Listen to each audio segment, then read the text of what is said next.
Good afternoon, everyone. Real pleasure to be here. It's great to be back in the other Cambridge. I'm going to tell 3 short stories today, all of them unpublished, but I think signaling some of the new directions that our lab at the Broad Institute is taking in the area of oncology. First, using some new approaches in spatial transcriptomics to try to understand the complex tumor microenvironment interactions. Along that same theme, in a second short story, some functional genomics approaches that we're taking to see if we can coax macrophages to phagocytose tumor cells. And then the last short story relates to mechanism of action of DNA hypomethylating agents and a new potentially synergistic combination that we've discovered. So for the first part, I want to focus on a really odd tumor called Hodgkin lymphoma. It's odd. It's a B-cell lymphoma, been long characterized. But it's odd because only a few % of the cells within the tumor mass are actually the malignant cells. The vast majority of the cells are non-malignant, non-clonal, primarily hematopoietic cells, T cells, macrophages, and so on.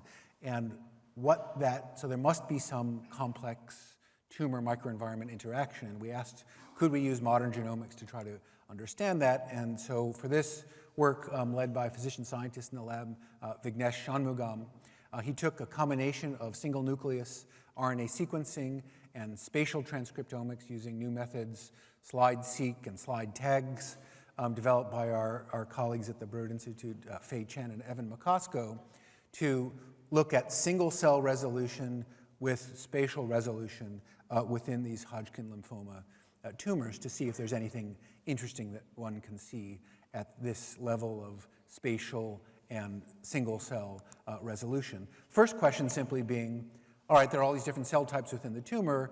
Are those other microenvironmental cells randomly sorted throughout the tumor mass, or is there some structure? And what was clear here, looking at the co-localization of different non-malignant cell types with respect to the malignant cells, the so-called Hodgkin-Reed-Sternberg cells, it was clear that certain cell types, for example, CD4 positive T cells and macrophages and follicular dendritic cells, were in close proximity to the malignant HRS cells, whereas other cell types, for example, plasma cells, for some reason, tended to be far away from the tumor cells. Of course, this you could only see with spatial profiling. You don't get certainly if you do transcriptional profiling averaged across all the cell types in this tumor, you see pretty much nothing. And if you simply do single cell or single nucleus RNA sequencing, you don't get this kind of spatial resolution. We then asked, and this is the work of Neriman Tokcan and Caroline Euler, computational scientists at the Broad, whether we could identify in this spatially aware way pairs of ligands and receptors that are in adjacent cells within the tumor, in particular the tumor cells, the HRS cells, and their adjacent non-malignant microenvironmental cells, and ask whether these known ligand receptor pairs that emerge from the spatially aware analysis, and a number of hypotheses were generated from this, one of which is shown here, which is this pair of IL-13 and its receptor IL-13R. Again, this is derived from the single nucleus RNA sequencing and the spatial transcriptomics data. So we took this as a hypothesis and first then looked to a resource developed at the Broad called the Cancer Dependency Map with a sister collection at the Wellcome Sanger Institute, also looking across hundreds of cancer cell lines. In this case, the Broad's DEP map, as we call it, is about 1,000 human cancer cell lines that have been completely genomically characterized and have been subjected to genome-wide CRISPR knockout to look for loss of viability of those 1,000 cancer cell lines. And we simply asked, knowing previously established by others, that the receptor for IL-13 is actually an obligate heterodimer of IL-4 receptor and IL-13 receptor. And we asked, across the 1,000 cell lines in the DEP map, are any of those cell lines dependent on either IL-4 receptor or IL-13 receptor, and does that have anything to do with the Hodgkin lymphoma cell lines in the collection? There are a total of 3 such Hodgkin cell lines in the collection, and as you can see here on the lower left, on the left-hand side, those 3 were outliers. There are dependencies both for IL-4R and for IL-13R. So genetic evidence that in Hodgkin lymphoma cell lines, rare as they may be in this collection, both components of the receptor are required for survival of those cells. And then we showed that one can recapitulate this finding pharmacologically because there are IL-4R and actually IL-13 and IL-13R blocking antibodies that have been developed for atopic dermatitis and are already FDA approved, and we could show that we could recapitulate the genetic finding with, in this case, an IL-4R blocking antibody. Interestingly, for reasons we haven't fully characterized, we see prominent cell death with the genetic knockout of the IL-13 axis in Hodgkin lymphoma cell lines, but more growth inhibition with antibody blockade, suggesting that perhaps we don't have complete inhibition of signaling through IL-4, IL-13R receptor.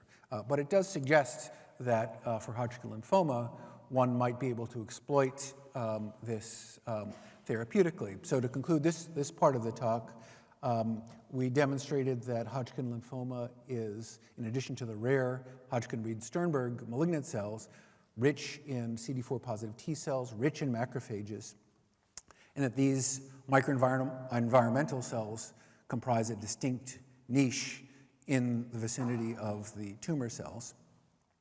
We showed that IL-13, the ligand, is expressed in surrounding CD4 positive T cells. It also turns out that it's also expressed in the HRS cells themselves, in the tumor cells themselves.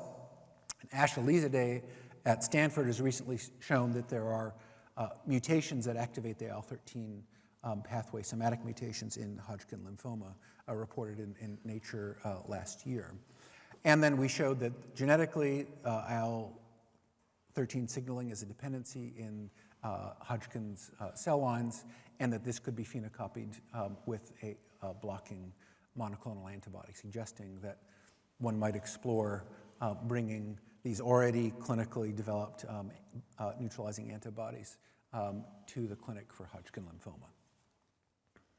Now, I want to continue in the second part of the presentation to continue this tumor microenvironmental interaction, and again ask, can we bring the power of functional genomics to bear on these more complex experimental systems? You probably are aware that there are a number of macrophage inhibitory checkpoints that have been proposed, that is, signals that prevent macrophages from killing tumor cells. The most famous of this being CD47, discovered by Irv Weissman at Stanford, also known as the "don't eat me" signal on tumor cells that is reported to prevent phagocytosis by macrophages. So we asked, could we use functional genomics to systematically discover new macrophage inhibitory checkpoints? And this work is led by 2 very talented physician scientists from the Dana-Farber Cancer Institute, Maunika Valaruppali and Juho Chung. And they did the following experiment. They first isolated from the peripheral blood of normal human volunteers peripheral blood monocytes, and then differentiated them into macrophages using MCSF to make macrophage-like cells. And then with those human macrophages in hand, performed a co-culture with acute myeloid leukemia, AML cell lines, 2 different cell lines, each of which had been transduced either with a Cas9 or Cas12a genome-wide CRISPR knockout library. So by doing this co-culture in the tumor cells, but co-culturing them with human macrophages, we could try to identify those knockouts in the tumor cells that induce the phagocytosis of the AML cells by the co-cultured macrophages. And this is sort of a clever strategy that they established in that they could look for depletion of the guide RNA barcodes in the tumor fraction and look for the increase in the barcodes in the macrophage fraction, because if the macrophages eat the tumor cells, then the barcodes from the lentivirally transduced CRISPR library should appear in the macrophage fraction. And so by looking for loss and gain in the same system in those different components, we get great specificity from this screen. So the first thing we did was to look for what was designed to be the positive control in this experiment, which was CD47 itself. And here you can see on the scatter plot, looking across two different AML cell lines, CD47 did not score at all. It's close to 0 in terms of its knocking it out, again, in this genome-wide pooled screen. It did not score as a gene which, when knocked out in the leukemia cells, would induce their phagocytosis by macrophages. This was curious, and we thought this is a problem with how we set up the experiment, but then when we went back and did the individual non-pooled knockout, but just single knockout of CD47 in the human AML cells co-cultured with the human macrophages, we again saw no effect of releasing an inhibitory checkpoint, did not induce phagocytosis by the macrophages. So what was going on here? We then went back to the reported results, which was treating these cells in co-culture with a CD47 blocking antibody, which is one that's been in the clinic. And as you can see here, by the gray bars, you do see the reported phenomenon of a CD47 blocking antibody does induce phagocytosis. But if you block the FC component of the antibody, as shown in the blue bars, you lose this phagocytosis-inducing property entirely, suggesting that CD47 is not functioning as a macrophage inhibitory checkpoint, but is inducing antibody-dependent phagocytosis. In fact, you can use an antibody against any target that's hanging off of an AML cell and induce this phagocytosis as well. I will say that what's also interesting here is this is an example of a human-mouse distinction, because not shown here just for time, but if you set up this co-culture experiment with mouse macrophages and human AML cells, and you genetically knock out CD47, you do induce phagocytosis, but you do not see that in a fully humanized, fully human system of human macrophages and human AML cells. And so this, perhaps unfortunately, may help explain the results of the recent large-scale phase 3 anti-CD47 clinical trials in AML, which, as shown by this Kaplan-Meier curve, were pretty much completely negative. So I think this reinforces the importance in preclinical development of using fully human systems as much as possible. Well, did we find anything else? So in this upper right-hand corner, this is where you see the positive hits, that is, those knockouts in both of the AML cell lines that induced their phagocytosis by macrophages. What are those points? And a little bit difficult to see here, but essentially all of those that scored were part of the O-linked glycosylation and sialation pathway, a pathway recently made famous by Carolyn Bertozzi, who won the Nobel Prize, and her lab studies O-linked glycosylation now at Stanford, but multiple enzymatic components of this glycosylation pathway scored in the screen, as did one of the downstream targets of glycosylation, CD43, that I'll get back to in a second. And so, again, using the same co-culture system, either with a control guide RNA or knockout, now not in pooled format, but individual knockouts, knocking out each of these, as shown in the blue line, in the blue bar, we could preferentially induce the phagocytosis of AML cells where we knock down any of the components of this O-linked glycosylation pathway. Interestingly, although not shown here, we could also treat the outside of the cells with recombinant sialidase, an enzyme which removes all the terminal sialation marks on these on all glycosylated proteins. And if you do that, that also causes the AML cells to be phagocytosed by co-cultured macrophages. We next looked at not a component of the glycosylation pathway, but one of the downstream targets of glycosylation, a protein called CD43. It itself is not a dependency in AML cells. It's heavily glycosylated. There are 93 residues that are subject to glycosylation. It's highly expressed in AML cells and other hematopoietic cells primarily. And here we could show that knockout of CD43 in the AML cells also induced their phagocytosis by macrophages.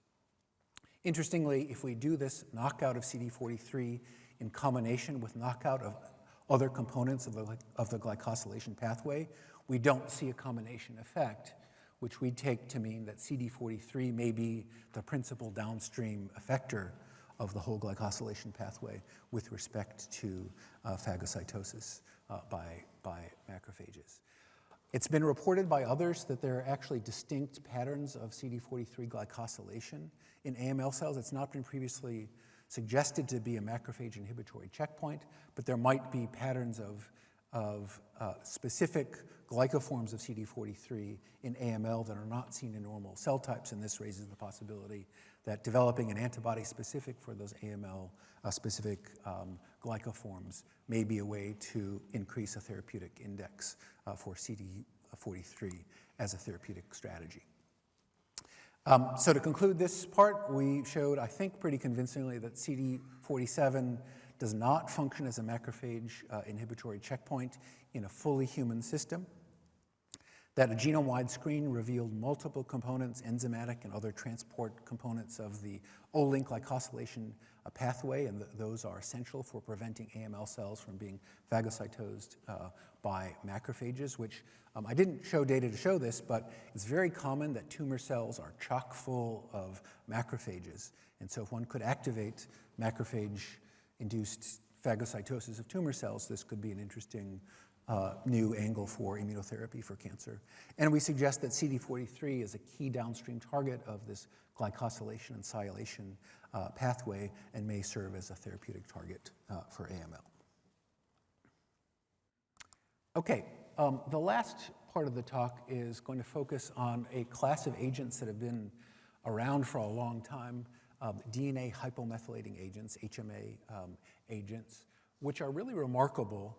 This is originally the work of Steve Jones and others, Steve Balin, showing that hypomethylating agents, in particular azacitidine and decitabine, are extraordinarily active in acute myeloid leukemia. They're efficacious, and they're remarkably well tolerated. You might think that hypomethylating your genome would not be such a good thing to do, but it turns out that these drugs are very well tolerated, including in frail, elderly individuals who suffer from AML. But there's been a question about how do these DNA hypomethylating agents actually kill cells, because they are covalent, irreversible inhibitors of DNMT1, but they also induce, because of this covalent trapping mechanism, they induce DNA damage.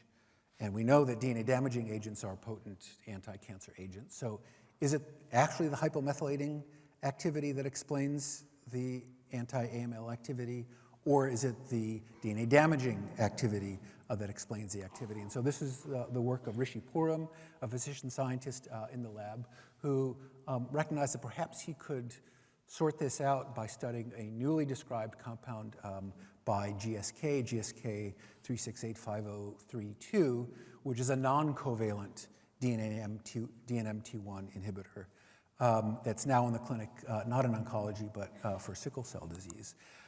Rishi was able to confirm that just doing a DNA methylation dot plot, that in fact this compound does, in a dose-dependent way, result in DNA hypomethylation, and it does not induce DNA damage as measured by gamma H2AX on the bottom Western blot panel, in contrast to azacitidine and decitabine, the other DNA hypomethylating agents, which, as you can see, do induce gamma H2AX and as a signal of their inducing DNA damage.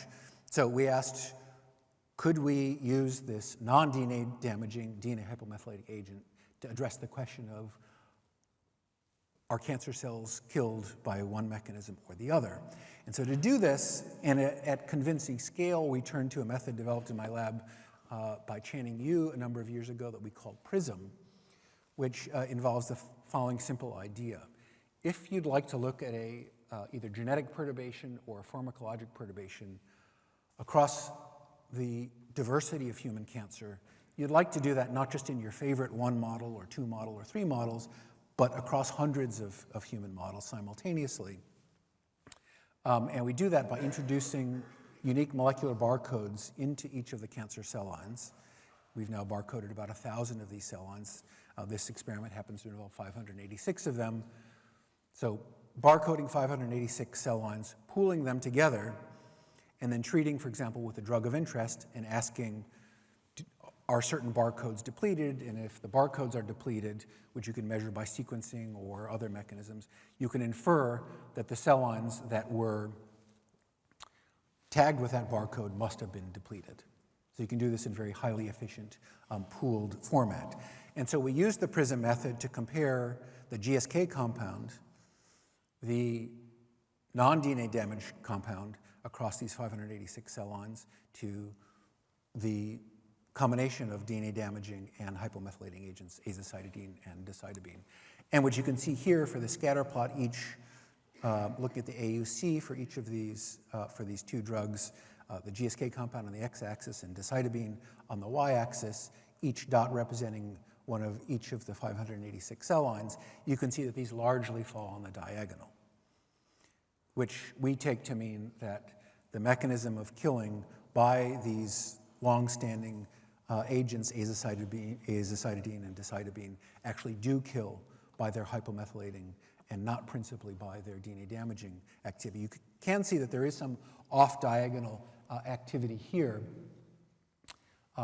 in the lower right-hand quadrant, which likely does represent some cell lines that are killed only by decitabine, but not by the GSK compound, suggesting that in those cases, the mechanism killing there is unlikely to be due to DNA hypomethylation, but perhaps by DNA damage.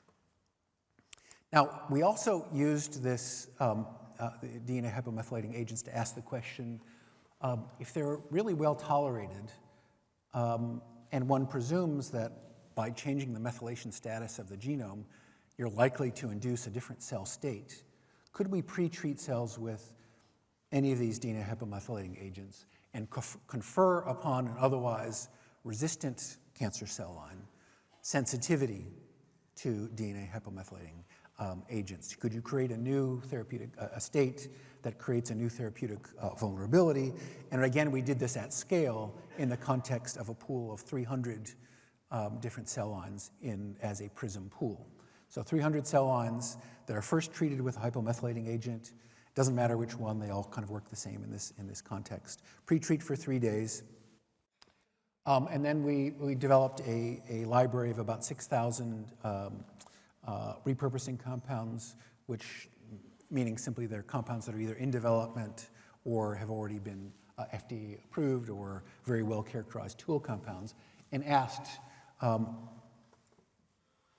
does the co-treatment of a pre-treatment with a hypomethylating agent sensitize any of these cell lines to any of the compounds in this library?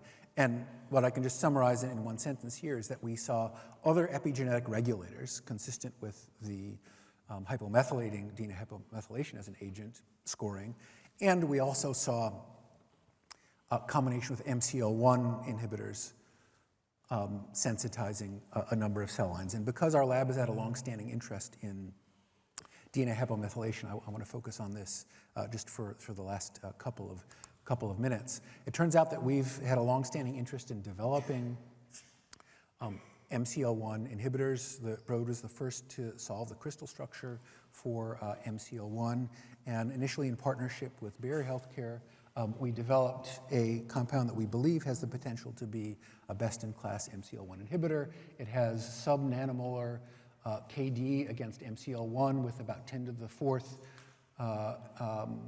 increased potency over other members of the BCL2 family.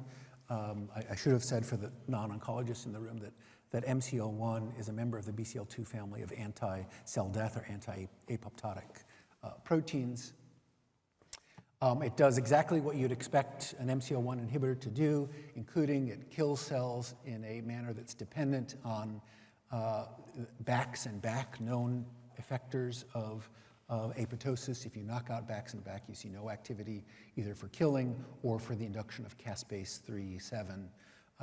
Again, you see no induction of caspase activity in the absence of BAX and BACs. We know that it's an on-target mechanism. We also know that we designed this molecule to have a very short half-life to maximize its safety potentially in the clinic. And we know that while there are some models, cell lines, that are sensitive to a short exposure of MCL1, many are not. And you can see here, for example, if you compare continuous exposure of this compound, BRD810, to just a 3-hour washout experiment, while there are some sensitive cell lines that are sensitive to the washout, most are sensitive only to continuous exposure and are not sensitive with just a short exposure. But what happens with, as the screen suggested, you combine with a hypomethylating agent, you can see that you confer sensitivity to those cell lines. First looking here, again, with the BRD810, the MCL1 inhibitor, washout, just 3 hours of exposure, you see across these 185 cell lines, really no cell lines that are sensitive to the MCL1 inhibitor alone, but in combination with an MCL1 inhibitor, you get very substantial sensitivity. And if you look the other direction, while there are some cell lines that are sensitive to azacitidine, the hypomethylating agent alone, here you recover the same group here off diagonal in combination with an MCL1 inhibitor. I'll go through this quickly because of time. We have shown that this MCL1 inhibitor, BRD810, has activity as a single agent in sensitive cell lines. In this model with weekly IV dosing, we show preclinical activity in this particular xenograft model. No effect on body weight, which is a measure of off-target effect, because we know that this particular MCL1 inhibitor does not inhibit mouse MCL1. Importantly, as you may know, particularly folks from AstraZeneca here are probably well aware, there's been concern about in phase 1 trials of MCL1 seeing modest elevation of troponin I in the clinic, a measure of cardiotoxicity to these agents. And so here we're able to show in human iPS-derived cardiomyocytes that if you expose these cardiomyocytes to continuous exposure of this MCL1 inhibitor, BRD810, indeed you see on-target cardiotoxicity, but if you do these washout experiments trying to recapitulate the PK of this compound with just treating for 3 to 6 hours of the compound, you see no induction. And in dogs, whereas a positive control shows elevations of troponin I, you see no increase in secretion of troponins with this clinical regimen in beagle dogs.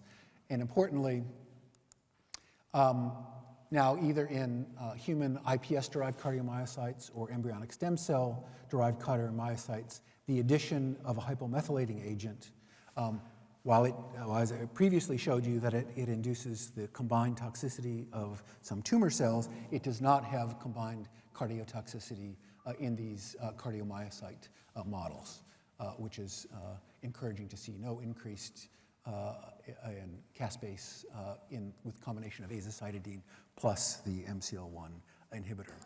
So we take from this that these now well-known and well-used compounds, azacitidine and decitabine, kill via DNA methylation, not by DNA damage.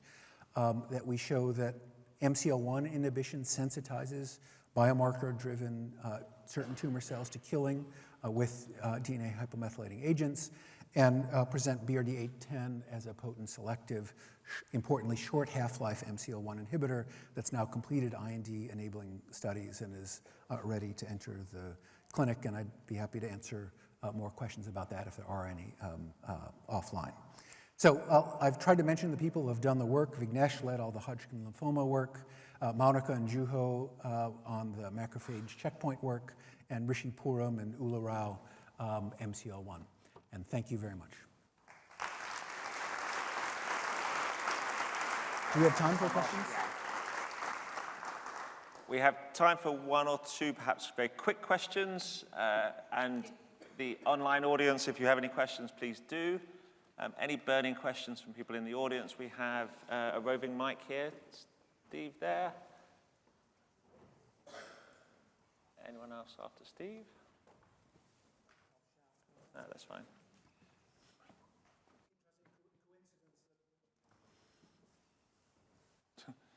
Touching on decitabine and whatever in my talk, we have slightly different conclusions. We don't disagree that hypermethylation might be part of the mechanism, but we think DNA and RNA damage has actually an effect on translation. There's also having an impact. Just one question, how do you think a cell will die of hypermethylation? I think it's a fascinating question. I mean, you might imagine that hypomethylating your genome would so totally screw up gene expression generally that there'd be many ways to die. So the fact that it's tolerated at all, I think in some ways that's more mysterious than the fact that it kills AML cells. But so look forward to your talk. Brilliant. If there are no more questions, thank you very much indeed, Todd. Thank you.